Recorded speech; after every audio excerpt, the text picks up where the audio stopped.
Good evening दोस्तों। आज की इस वीडियो में हम लोग केमिकल रिएक्शन से रिलेटेड सवाल के बारे में करेंगे। ठीक है, केमिकल रिएक्शन से रिलेटेड सवाल बहुत सारे एग्ज़ाम में आते हैं और ये जो केमिकल कैलकुलेशन से इस चैप्टर से लगभग 8 से 9 नंबर का सवाल आता है। ठीक है, तो आज हम लोग केमिकल रिएक्शंस, ठीक है ना, केमिकल रिएक्शन से रिलेटेड जो भी सवाल है उस मतलब किस किस टाइप का सवाल आता है उस टाइप के सवाल के बारे में आज हम लोग डिस्कस करेंगे। ठीक है, केमिकल रिएक्शन होता क्या है? केमिकल रिएक्शन मान लो कि दो चीज़ है ना, इसको हम लोग बोलते हैं, जो लोग भाग लेते हैं उसको हम लोग बोलते हैं अभिकारक। ठीक है, या इसको हम लोग बोलते हैं रिएक्टेंट्स। जब दो रिएक्टेंट्स, मान लो कि ए और बी दो रिएक्टेंट्स है, कुछ रिएक्शन करने के बाद मान लीजिए कि C+D प्रोडक्ट बना है। ठीक है, तो इस केमिकल रिएक्शन में, ठीक है ना, ए का अमाउंट, कितना अमाउंट ए या कितना अमाउंट ऑफ बी मिल के कितना अमाउंट ऑफ सी और डी बनाता है, इसके बारे में निकालेंगे। बहुत सारा सवाल आता है, जैसे पूछ सकता है कि 10 ग्राम कार्बन डाइऑक्साइड बनाने के लिए कितना कार्बन और ऑक्सीजन को जलाना पड़ेगा, या बोल सकता है कि 20 ग्राम जल उत्पन्न करने के लिए कितना ग्राम हाइड्रोजन या ऑक्सीजन का आवश्यकता पड़ेगा। तो जो इस तरफ है ना, जो लोग मिलके रिएक्शन करता है उसको हम लोग बोलते हैं रिएक्टेंट, और रिएक्शन के बाद जो भी चीज़ बनता है उसको हम लोग बोलते हैं प्रोडक्ट। तो यहाँ पे ए और बी क्या है? ए और बी को हम लोग रिएक्टेंट्स बोलते हैं, रिएक्टेंट्स। ठीक है, और सी और डी को हम लोग बोलते हैं प्रोडक्ट। तो आज हम लोग इसी पर रिलेटेड सवाल के बारे में करेंगे। ठीक है, केमिकल रिएक्शन का सवाल करने से पहले हम लोग कुछ रिएक्शंस के बारे में जान लेते हैं। ठीक है, कुछ रिएक्शंस के बारे में कि हाँ क्या होता है, नॉर्मली तुम लोग को याद कर लेना पड़ेगा। जैसे मान लीजिए कि एक नंबर रिएक्शन क्या है कि जब कार्बन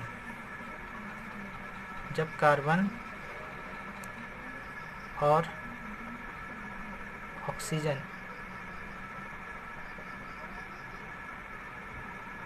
जलता है तो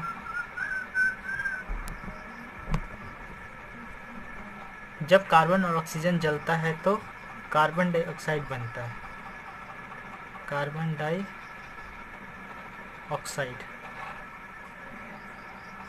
ठीक है, सबसे पहला रिएक्शन हम लोग बनता है। तो क्या बोला है रिएक्शन में कि बोल रहा है कि जब कार्बन और ऑक्सीजन जलता है तो कार्बन डाइऑक्साइड बनता है। ठीक है, तो कार्बन का फार्मूला क्या होता है? कार्बन का फार्मूला होता है C, अणुसूत्र C। ऑक्सीजन का अणुसूत्र होता है O2। जब ये लोग रिएक्शन करते हैं तो ये आपस में क्या बनाते हैं? CO2।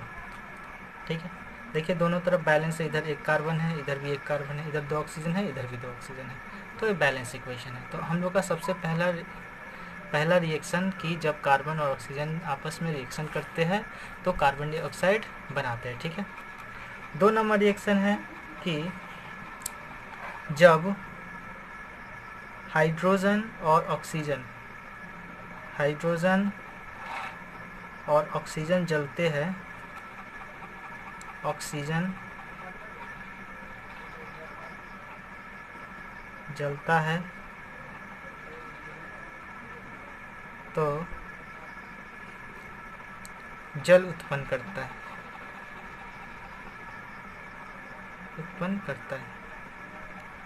तो हम लोग का 2 नंबर रिएक्शन क्या है कि बोल रहा है क्या कि जब हाइड्रोजन और ऑक्सीजन जलता है तो क्या उत्पन्न करता है? जल, है ना। रिएक्शन कैसा होगा कि हाइड्रोजन का अणुसूत्र होता है H2 प्लस ऑक्सीजन का अणुसूत्र होता है O2। ये आपस में रिएक्शन करते हैं तो जल बनाता है। जल का रिएक्शन अणुसूत्र होता है, ये तुम्हारा हाइड्रोजन है, ये ऑक्सीजन है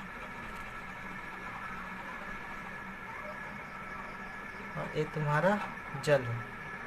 तो पहला 2 नंबर रिएक्शन क्या है कि हाइड्रोजन और ऑक्सीजन जब रिएक्शन करते हैं तो क्या बनाते हैं? जल बनाते हैं। ठीक है, देखिए बैलेंस नहीं, इधर 2 हाइड्रोजन है, इधर 2 हाइड्रोजन है, इधर 2 ऑक्सीजन है, तो इधर एक ऑक्सीजन है, तो 2 ऑक्सीजन करने के लिए इसके सामने क्या कर देंगे, 2 कर देंगे, तो 2 ऑक्सीजन हो गया, लेकिन हाइड्रोजन 2 दूना 4 हो गया, तो इसको 4 करने के लिए हाइड्रोजन के आगे 2 दे दो, तो देखो बैलेंस हो गया। तो 2H2 2 अणु जल मिलकर और 2 अणु जल और 1 अणु ऑक्सीजन, सॉरी 2 अणु हाइड्रोजन और 1 अणु जल मिलकर क्या बनाता है, 2 अणु जल उत्पन्न करता है। ठीक है, तो ये ना हुआ हम लोग का 2 नंबर रिएक्शन। 3 नंबर रिएक्शन है कि जब मीथेन को जलाया जाता है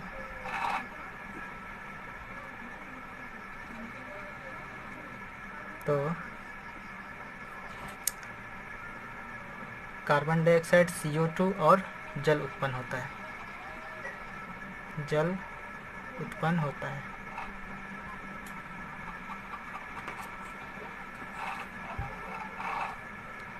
तो हम लोग का 3 नंबर रिएक्शन क्या है कि बोल रहा है क्या कि जब मीथेन का फार्मूला आप लोगों का ऑर्गेनिक में मिल जाएगा। मीथेन का फार्मूला होता है CH4, कार्बन के साथ 4 हाइड्रोजन, ये हुआ मीथेन। मीथेन को जलाया जा रहा है, जलाने के लिए हमको पता है कि जलाने के लिए एक ही चीज़ ज़रूरी है, वो है ऑक्सीजन। तो जब मीथेन को जलाया जाता है तो क्या बोल रहा है, CO2 और 2 नंबर जल उत्पन्न होता है, जल का फार्मूला होता है H2O। ठीक है, तो जब मीथेन को जलाया जाता है तो कार्बन डाइऑक्साइड और जल उत्पन्न होता है। तो बैलेंस करके देख लेते हैं, देखिए इधर 2 कार्बन है, 1 कार्बन है, इधर 1 कार्बन है, इधर 2 हाइड्रोजन है, इधर 2 और 1 3 है। ठीक है, तो इधर 3 तो हम लोग कर नहीं सकते, तो मान लीजिए कि इसको अगर हम लोग 2 कर देंगे, ठीक है, 2 से गुना कर देंगे तो ऑक्सीजन इधर हो जाएगा 2 और 2 4, तो इधर हम लोग आराम से क्या कर सकते हैं, 2 से गुना कर सकते हैं। तो देखिए ऑक्सीजन भी क्या हो गया, 2 गुने 4, इधर 2 और 2। ठीक है, तो हम लोग का 4 ऑक्सीजन हो गया। हाइड्रोजन काउंट कर लेते हैं, देखिए हाइड्रोजन इधर 4 है और इधर 2 गुना 4 है।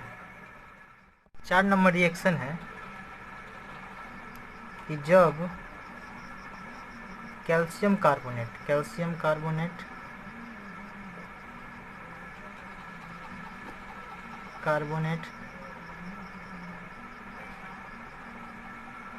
कार्बोनेट का सूत्र होता है CaCO3। कैल्शियम कार्बोनेट को गर्म किया जाता है तो कैल्शियम कार्बोनेट को गर्म किया जाता है तो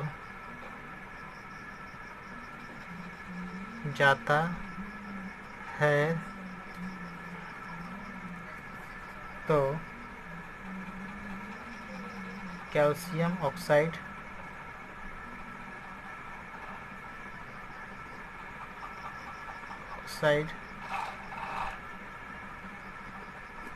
एवं कार्बन डाइऑक्साइड CO2 उत्पन्न होता है।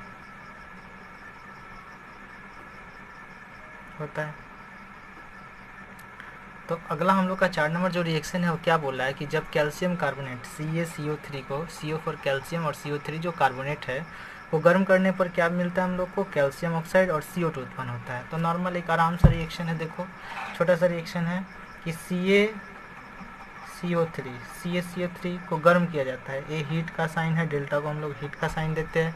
तो बोला है क्या कि कैल्शियम ऑक्साइड और CO2, तो इसमें से CO2 निकाल देंगे, 1 कार्बन और 2 ऑक्सीजन निकल जाएगा, तो क्या बनेगा, CO2 निकलेगा। बच गया क्या तुम्हारा Ca और C निकल गया, तो एक O बचा, तो क्या बचेगा हम लोग का CaO। तो हम लोग का देखो ये जो है इसको हम लोग बोलते हैं कैल्शियम कार्बोनेट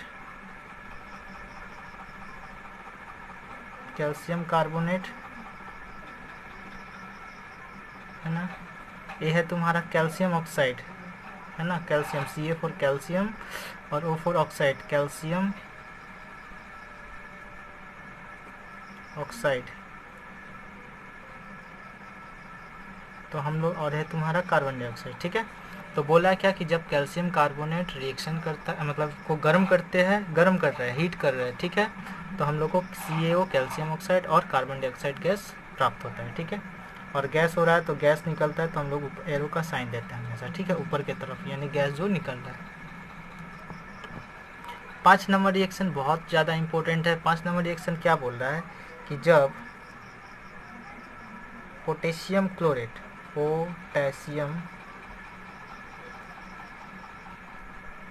क्लोरेट। तो जब भी पोटेशियम क्लोरेट बोलेगा, क्लोरेट बोलेगा तो उसका फार्मूला होता है KClO3। ये पोटेशियम क्लोरेट का फार्मूला है। जब पोटेशियम क्लोरेट को गर्म करते हैं तो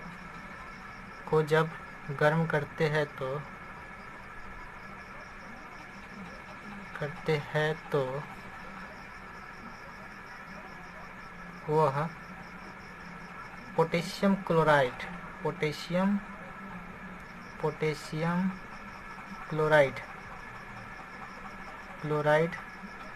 उसका फार्मूला होता है KCl। पोटेशियम क्लोराइड का फार्मूला होता है KCl, और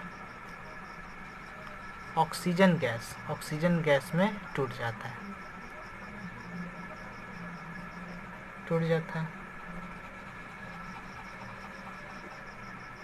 तो बोल रहा है क्या कि जब पोटेशियम क्लोरेट को अगर हम लोग गर्म करेंगे तो किस में टूट जाएगा, पोटेशियम क्लोरेट और ऑक्सीजन में। तो रिएक्शन क्या होगा, KClO3। ये बोल रहा है कि इसको अगर हीट करेंगे तो क्या बनेगा, KCl प्लस O2 में टूट जाएगा। ये हम लोग का। अब देखिए ये वाला इक्वेशन बैलेंस है। देखिए हम लोग मिला लेते, इधर 3 ऑक्सीजन है, इधर 2 ऑक्सीजन है, ठीक है। तो हम लोग क्या करते हैं, इसको बैलेंस करने के लिए इसका जो नीचे 3 है इधर गुना कर देंगे, और इसके नीचे जो 2 है इधर गुना कर देंगे, तो ऑक्सीजन बैलेंस हो जाएगा। तो ऑक्सीजन बैलेंस यानी देखो 3 दूना 6, यहाँ 3 दूना 6 है ना, तो 6 ऑक्सीजन हो गया। लेकिन देखो KCl, इधर KCl K 2 गो हो गया, Cl 2 गो हो गया, तो इधर भी बैलेंस करने के लिए यहाँ पे हम लोग 2 दे देंगे। तो हम लोग का देखो 2 KClO3 इसमें बदल गया 2 KCl प्लस O2, यानी 2 KClO3 दो अणु या 2 मोल पोटेशियम क्लोराइड जलता है तो 2 मोल KCl और 3 मोल ऑक्सीजन गैस उत्पन्न करता है। और गैस है तो इसको एरो के लिए साइन देंगे, ठीक है। 6 नंबर रिएक्शन भी इम्पोर्टेंट है। 6 नंबर रिएक्शन क्या बोल रहा है कि जब अम्ल का गलती हो गया, अम्ल यानी एसिड और क्षार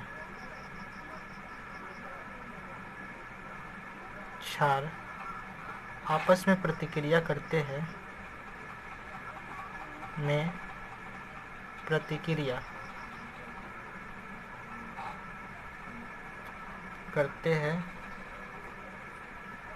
तो लवण और जल उत्पन्न करते हैं,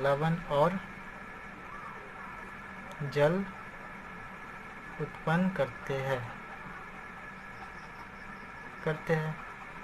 यानी बोल रहा है क्या, इस रिएक्शन में क्या बोल रहा है कि जब अम्ल रहेगा और क्षार रहेगा, है ना।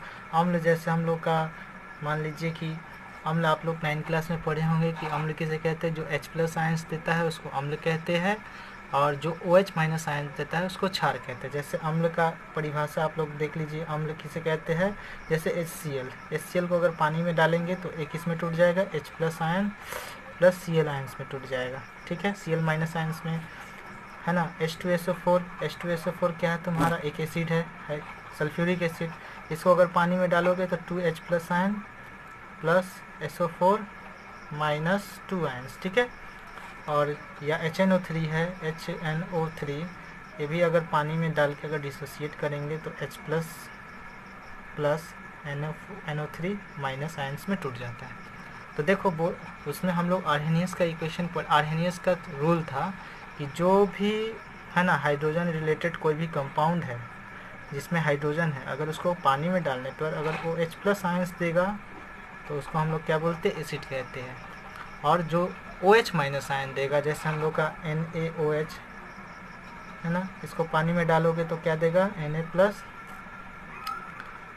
OH- आयंस देगा, ठीक है।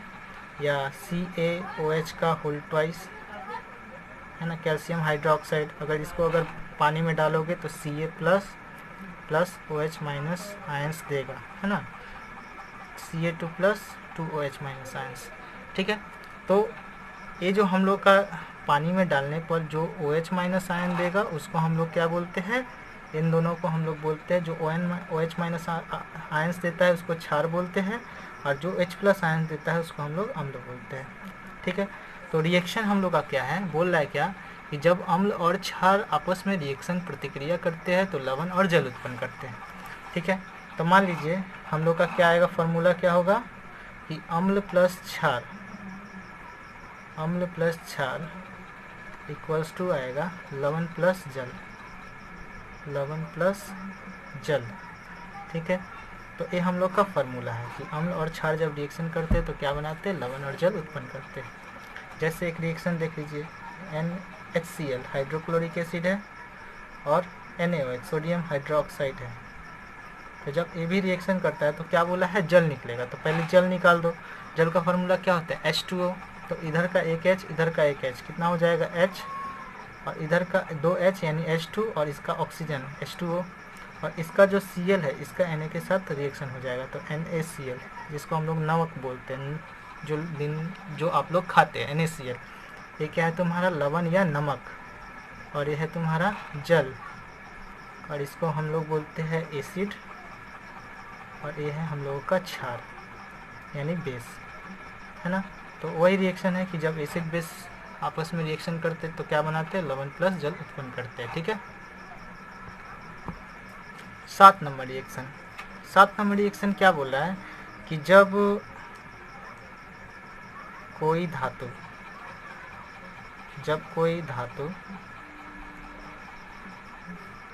धातु किसी अम्ल से प्रतिक्रिया करता है तो धातु का लवण, मेटल सॉल्ट, धातु का लवण और हाइड्रोजन गैस उत्पन्न करता है, H2 गैस उत्पन्न करता है। तो बोल रहा है क्या कि कोई भी दुनिया का कोई भी मेटल अगर किसी एसिड से रिएक्शन कर रहा है, दुनिया का कोई भी धातु किसी एसिड से रिएक्शन कर रहा है तो वो धातु का लवण बनाता है और जल उत्पन्न करता है। जैसे हम लोग का 1 नंबर रिएक्शन क्या है, Mg, ये तुम्हारा धातु है। ठीक है, पीरियोडिक टेबल में पढ़ोगे तो ये तुम्हारा 2 नंबर केस है, जिसको हम लोग क्या बोलते हैं, 2 नंबर घर में पाओगे, इसको हम लोग बोलते हैं एल्कलाइन अर्थ मेटल। ठीक है, मेटल्स है, एल्कलाइन है लेकिन अर्थ मेटल है। ठीक है, तो ये मेटल्स है। तो जब ये अगर किसी एसिड से रिएक्शन करेगा तो 2 नंबर, सब 2 नंबर घर में है, तो 2 नंबर घर में इसका यानी इसका वैलेंसी कितना होगा, 2 होगा, यानी इसका वैलेंसी 2, यानी इसके ऊपर +2 चार्ज होगा। ठीक है, तो Mg क्या करेगा, इसमें से जो HCl है इसको दो Cl का जरूरत पड़ेगा इसको, तो इसीलिए 2 HCl से रिएक्शन करके क्या बनाता है, MgCl2। ठीक है, तो Mg2, इसका जो 2 Cl है Mg के साथ चला गया, क्योंकि Mg के पास 2 हाथ है, तो 2 हाथ से अपना 2 Cl को पकड़ लिया, तो बचा 2 हाइड्रोजन, तो 2 हाइड्रोजन मिलके क्या बना लेते हैं, हाइड्रोजन गैस उत्पन्न करता है ना। ये हुआ मेटल्स। या कोई मान लीजिए कि जिंक भी एक मेटल्स है। जिंक अगर HCl से या H2SO4 से रिएक्शन करेगा तो ये क्या बनाएगा, ZnSO4, और इसके साथ क्या निकलेगा, 2 हाइड्रोजन, 2 अणु जल निकल जाएगा। ठीक है, इसका Zn इसके SO4 को धर लिया। ठीक है, क्योंकि Zn का भी वैलेंसी +2 है, इसका भी वैलेंसी -2 है, दोनों धर लिया एक दूसरे को। ठीक है, और इसका 2 हाइड्रोजन था बाहर निकल गया। और भी बहुत सारे रिएक्शन है, जैसे Mg अगर SO4 से रिएक्शन किया H2SO4 से, तो MgSO4 से रिएक्शन करेगा तो क्या बनाएगा, MgSO4। ठीक है, क्योंकि Mg का वैलेंसी 2 है, SO4 का भी वैलेंसी 2 है, प्लस माइनस में पकड़ लिया, और इसका 2 हाइड्रोजन गैस बन के निकल जाएगा। ठीक है, तो बोल रहा है क्या कि जब कोई भी धातु है ना, जब कोई भी धातु अगर एसिड से रिएक्शन करेगा तो वो क्या बनाएगा, उसका ये सब हम लोग का सॉल्ट है। ठीक है, सॉल्ट है, और उसके साथ हाइड्रोजन गैस उत्पन्न करेगा। 8 नंबर रिएक्शन बहुत ज़्यादा इंपॉर्टेंट है, बहुत ज़्यादा टेस्ट पेपर में मिलेगा, आप लोग खोज के देखिएगा टेस्ट पेपर से। ठीक है, कि हम लोग एक रिएक्शन पढ़े कि जब कैल्शियम कार्बोनेट CaCO3 को गर्म करने पर कैल्शियम। रिएक्शन नंबर 8 बहुत ज़्यादा इंपॉर्टेंट है, बहुत ज़्यादा टेस्ट पेपर में मिलता है। क्या बोलेगा कि मान लीजिए आपको बोल रहा है क्या कि CaCO3 मतलब कैल्शियम कार्बोनेट को किसके साथ किससे रिएक्शन करा रहा है, HCl से, है ना। तनु HCl या सांद्र HCl किसी भी HCl से कराएगा, यानी CaC मतलब कैल्शियम कार्बोनेट को किससे प्रतिक्रिया करा रहा है, HCl से क्रिया कराने पर, है ना। ये रिएक्शन हम लोग देख लेते हैं कि क्या बनता है, बहुत ज़्यादा देगा। तो मान लीजिए कि calcium carbonate CaCO3 plus HCl ये क्या कर रहा है, रिएक्शन कर रहा है, तो क्या बनाएगा, नॉर्मली क्या बनाएगा। देखिए Ca का वैलेंसी होता है, कैल्शियम 2 नंबर घर में है तो Ca का वैलेंसी होता है 2, यानी ये अपने हाथ से 2 HCl को पकड़ेगा। तो हम लोग यहाँ पे क्या ले लिए, 2 HCl ले लिए। तो Ca इसका 2 Cl लेके क्या बना लेगा, CaCl2 कैल्शियम क्लोराइड बनाएगा, ठीक है। अब इसके साथ एक और चीज़, इसमें से जो कार्बन डाइऑक्साइड है वो भी बाहर गैस बन के निकल जाएगा, ठीक है। तो कार्बन डाइऑक्साइड गैस निकल जाएगा।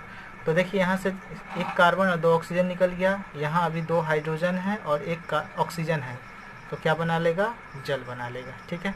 तो आप ये रिएक्शन याद रखिएगा कि जब CaCl3 को HCl से हम लोग रिएक्शन करते हैं या HCl से रिएक्शन कराते हैं तो हम लोग का CaCl2 प्लस CO2 और H2O निकलता है, ठीक है।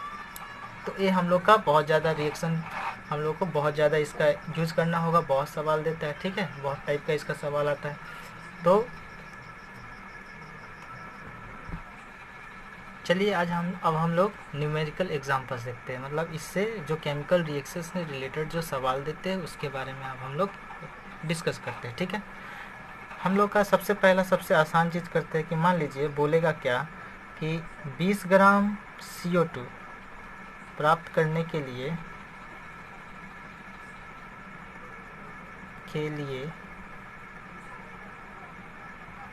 कितना कार्बन की आवश्यकता पड़ेगी, कितना कार्बन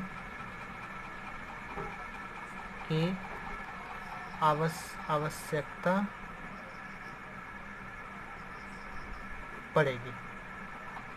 हम लोग को क्या बोल रहा है कि 20 ग्राम CO2 प्राप्त करने के लिए कितना कार्बन को, हम लोग को नॉर्मली समझ लो कि कितना कार्बन को हम लोग जलाएंगे तो हम लोग को 20 ग्राम CO2 मिलेगा, ठीक है।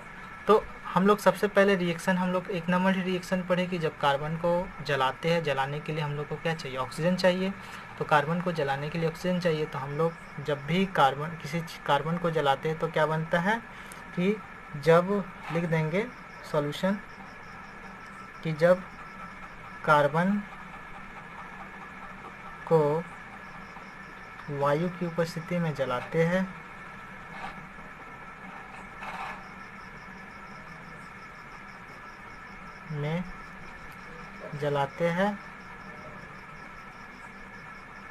तो CO2 प्राप्त होता है।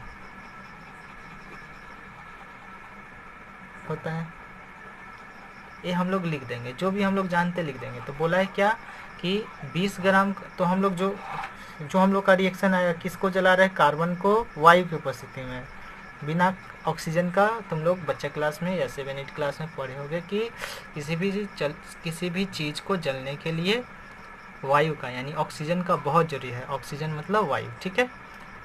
तो हम लोग देखो कार्बन को जला रहे हैं किसकी उपस्थिति में, वायु यानी ऑक्सीजन की उपस्थिति में, तो क्या बनेगा, CO2। तो अगर हम लोग का रिएक्शन अगर हो गया तो सबसे पहला काम है इसको बैलेंस कर लेना।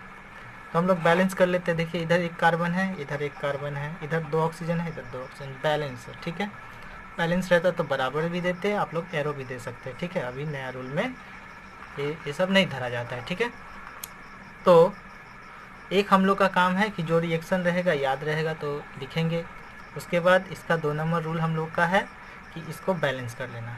3 नंबर रूल है, इसके नीचे इसका ग्राम मॉलिक्यूलर वेट को डाल देना, ठीक है। जैसे कार्बन का ग्राम मॉलिक्यूलर वेट कितना होता है, 12, यानी 12 ग्राम।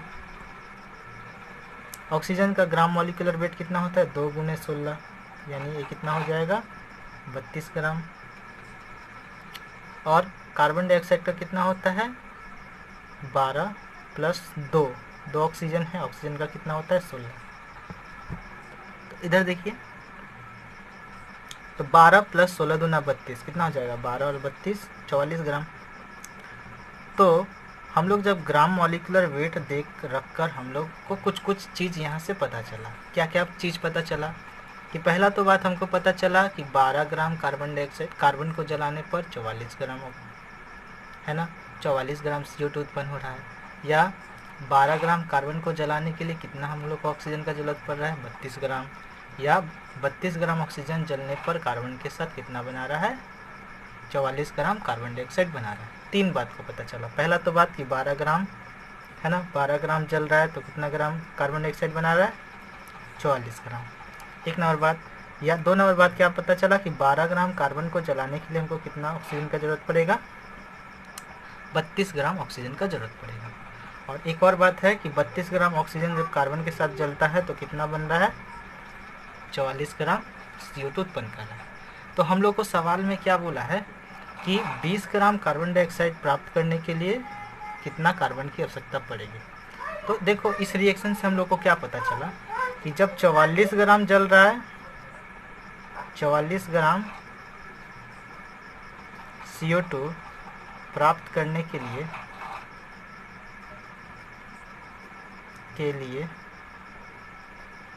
कितना हमको ज़रूरत पड़ रहा है, 12 ग्राम कार्बन की आवश्यकता पड़ती है। इससे हम लोग लिख सकते हैं ना कि जब 44 ग्राम प्राप्त करने के लिए हम लोगों को कितना ज़रूरत पड़ रहा है, 12 ग्राम। ठीक है, तो 1 ग्राम पाने के लिए हम लोग कितना ज़रूरत पड़ेगा, 1 ग्राम CO2 प्राप्त करने के लिए हम लोग को कितना कम जाएगा, यानी 12/44। तो हमको कितना ग्राम के लिए पूछा है, 20 ग्राम के लिए। तो 20 ग्राम CO2 प्राप्त करने के लिए हम लोग को यहाँ गुना में चला जाएगा, 44 गुने 20 ग्राम। ठीक है, कटेगा, काट दो, यहाँ 4 से कट जाएगा कितना बार में, 5 बार में। ये 4 से कट जाएगा 11 बार में। ठीक है, गुना करो, 12×5 = 60, बटा में 11, भाग करके लिख दो, कितना होगा, 11×5 = 55 का 5 दशमलव 11 चौके 44। ठीक है, बचा 6 जीरो, यानी 11 चौके 66, 11×5 = 50। यानी हम लोग को कितना ग्राम का ज़रूरत पड़ेगा, 5.45 ग्राम का ज़रूरत पड़ेगा। तो हम लोग देखो यहाँ से लिख सकते हैं, इसीलिए 20 ग्राम CO2 प्राप्त करने के लिए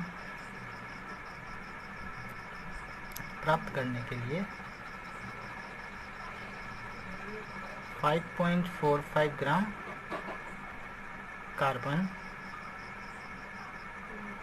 है ना, 5.4 ग्राम कार्बन की ज़रूरत पड़ेगी, है ना। 20 ग्राम कार्बन डाइऑक्साइड प्राप्त करने के लिए कितना हम लोग का मिलेगा।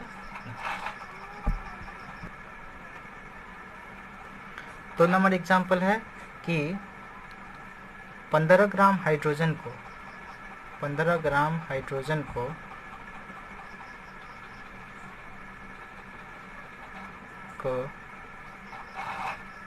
वायु में जलाने पर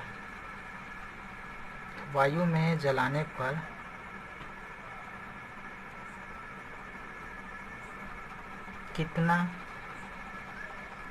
ग्राम जल उत्पन्न हो। ठीक, ब्रैकेट में आप लोग को दिया रहेगा, या लिख लो, हाइड्रोजन का होता है 1, ऑक्सीजन का होता है 16। ठीक है, तो हम लोग को रिएक्शन में क्या बोल रहा है कि 15 ग्राम हाइड्रोजन को वायु में जलाने पर कितना ग्राम क्या मिलेगा, जल मिलेगा, हम लोग को पता है। तो हम लोग जानते हैं कि हाइड्रोजन और वायु में रिएक्शन होता है तो जल बनता है। ठीक है, वो बात लिख लेंगे, चूँकि हाइड्रोजन को वायु में जलाने पर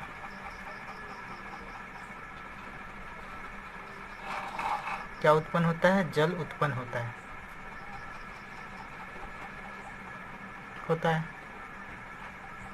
ना, हम लोग लिख दिए। और उसके बाद हम लोग रिएक्शन लिखेंगे। हाइड्रोजन का अणुसूत्र होता है H2, ऑक्सीजन का अणुसूत्र होता है O2, रिएक्शन करने पर जल बनाता है, जल का अणुसूत्र होता है O2। तो सबसे पहले रिएक्शन लिखना है, उसके बाद देखते हैं वो लोग बैलेंस है कि नहीं। बैलेंस चेक करेंगे, इधर 2 हाइड्रोजन है, इधर 2 हाइड्रोजन है, इधर 2 ऑक्सीजन है, इधर 1 ऑक्सीजन है। तो इधर 1 है तो इधर 2 करने के लिए हम लोग सामने गुना करेंगे, ये नहीं कि यहाँ पे 2 दे देंगे, गलत हो जाएगा, हमेशा सामने देंगे। तो 2 ऑक्सीजन हो गया, लेकिन हाइड्रोजन कितना हो गया, 2 गुना 4, ठीक है। तो 2 गुने 4 हो गया।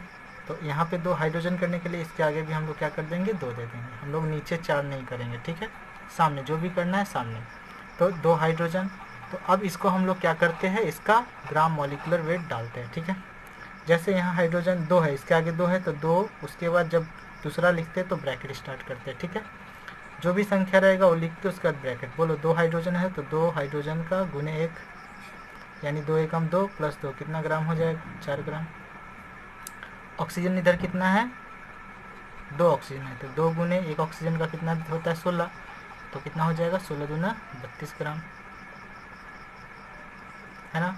और इधर भी देखो, यहाँ भी सामने 2 है तो 2 सामने देंगे, 2 हाइड्रोजन है तो 2 गुने हाइड्रोजन का होता है 1, प्लस ऑक्सीजन कितना है 1, तो ऑक्सीजन का होता है 16। तो इसको करेंगे 16, 2 एकम 2, 2 18, 18 दूना 36। तो हम लोग को क्या मिला, इस रिएक्शन से हम लोग को क्या मिला, रिएक्शन से यही पता चला है कि जब 4 ग्राम हाइड्रोजन जलता है तो कितना ग्राम बनता है हम लोग का, 36 ग्राम। हम लोग को किसके बीच में रिलेशन पूछा है कि हाइड्रोजन जलेगा तो कितना जल मिलेगा। तो देखो हाइड्रोजन और जल में क्या रिलेशन आया कि हाइड्रोजन और जल, ये हाइड्रोजन है और जल है। तो जब बोल रहा है क्या कि 2 ग्राम हाइड्रोजन, सॉरी, इससे हम लोग को यहाँ से कि 4 ग्राम जब हाइड्रोजन जल रहा है तो कितना ग्राम जल बना रहा है, 36 ग्राम। तो हमको कितना ग्राम के लिए पूछा है, 15 ग्राम के लिए। निकालते हैं हम लोग, तो लिखेंगे चूँकि 4 ग्राम H2 जलने पर 36 ग्राम H2O या जल उत्पन्न करता है,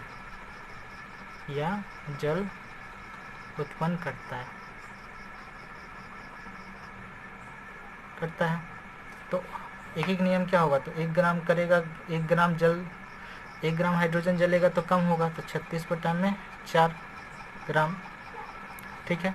तो कितना ग्राम के लिए पूछा है हम लोग को, 15 ग्राम के लिए। तो 15 ग्राम जब जलेगा तो 15 ग्राम जलेगा तो 1 ग्राम की तुलना में ज़्यादा, तो यहाँ पे गुना हो जाएगा, ठीक है। तो ये हो गया ग्राम, कट जाएगा, देखो 4 से 36 9 बार में, और 15 नामा कितना होता है, 135 ग्राम। तो हम लोग इसीलिए लिखेंगे, क्या लिखेंगे कि 15 ग्राम हाइड्रोजन को वायु में जलाने पर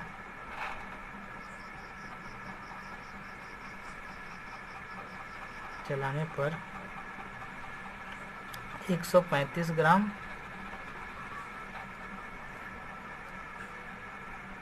जल उत्पन्न होगा।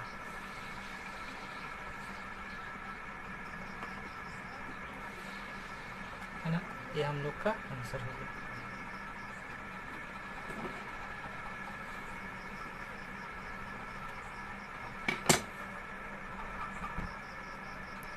एग्जाम्पल नंबर 3 नंबर एग्जाम्पल क्या बोल रहा है, मान लीजिए कि बोल रहा है क्या कि एक सवाल है कि कैल्शियम कार्बोनेट CaCO3 को गर्म करने पर वह CaO और CO2 में टूट जाता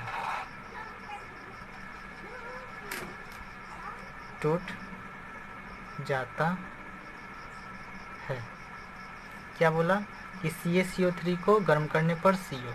उसके बाद हम लोग को सवाल दे रहा है कि 100 ग्राम CaCO3 को 100 ग्राम कैल्शियम ऑक्साइड प्राप्त करने के लिए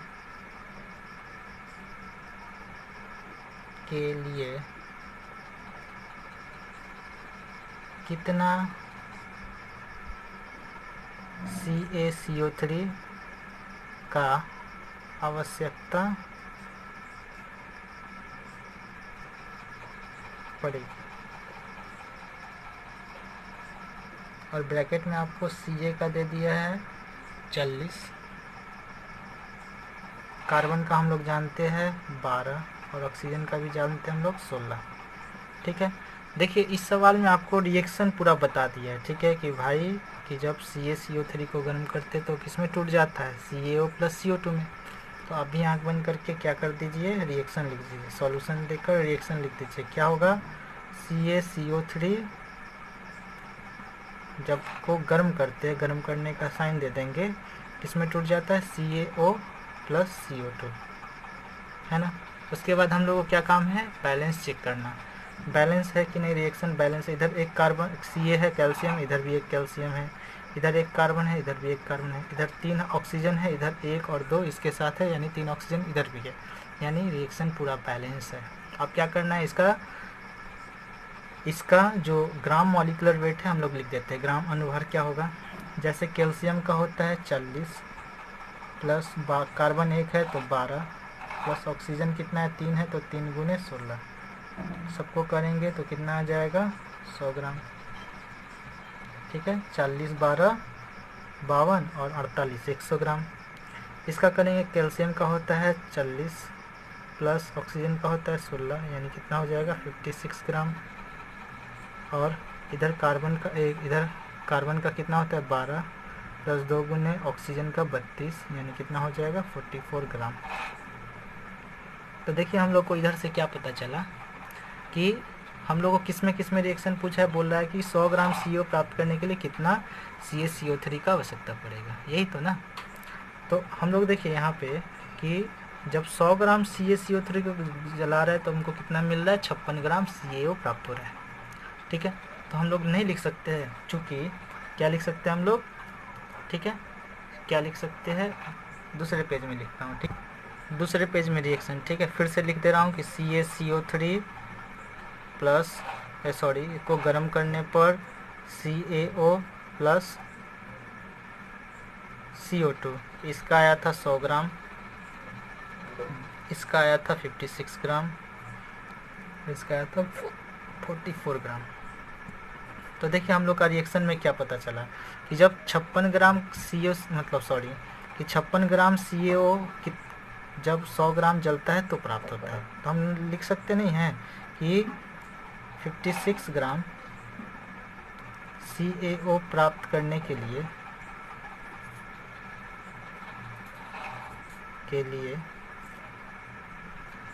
100 ग्राम CaCO3 की ज़रूरत पड़ती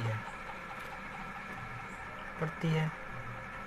क्या बोल सकते हैं हम लोग कि 56 ग्राम CO प्राप्त करने के लिए कितना की ज़रूरत पड़ेगी, 100 ग्राम CaCO3 की।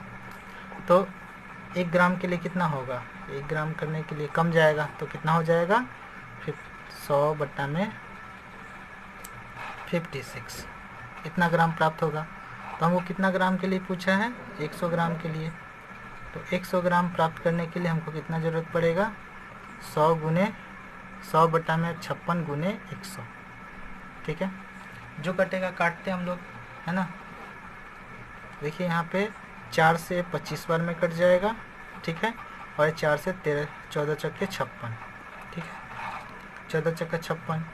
और देखिए यहाँ पे ये 7 से कट जाएगा, 2 से कट जाएगा 7 बार में, और ये 2 से कट जाएगा 50 बार में, ठीक है। गुना करके लिख दिए 25 25 125, पीछे 0 डिवाइडेड 7, है ना। अब हम लोग 7 को भागा देते, देखते कितना ग्राम आता है। 7 एकम 7, बचा 5 5 7 7 49, तो बचा तुम्हारा 6 0 7 7 7 8 56, 56 बचा 4, 1 दशमलव लेंगे 0 आएगा, तो 7 7 5 35, फिर 1 5 0 आएगा, तो यहाँ पे कितना आएगा तुम्हारा 7 7 49, यानी हम लोग का लगभग आएगा 178.57 ग्राम। तो हम लोग क्या लिख सकते हैं, इसीलिए नीचे लिख सकते हैं, चूँकि क्या लिख सकते हैं कि इसीलिए 100 ग्राम CaO प्राप्त करने के लिए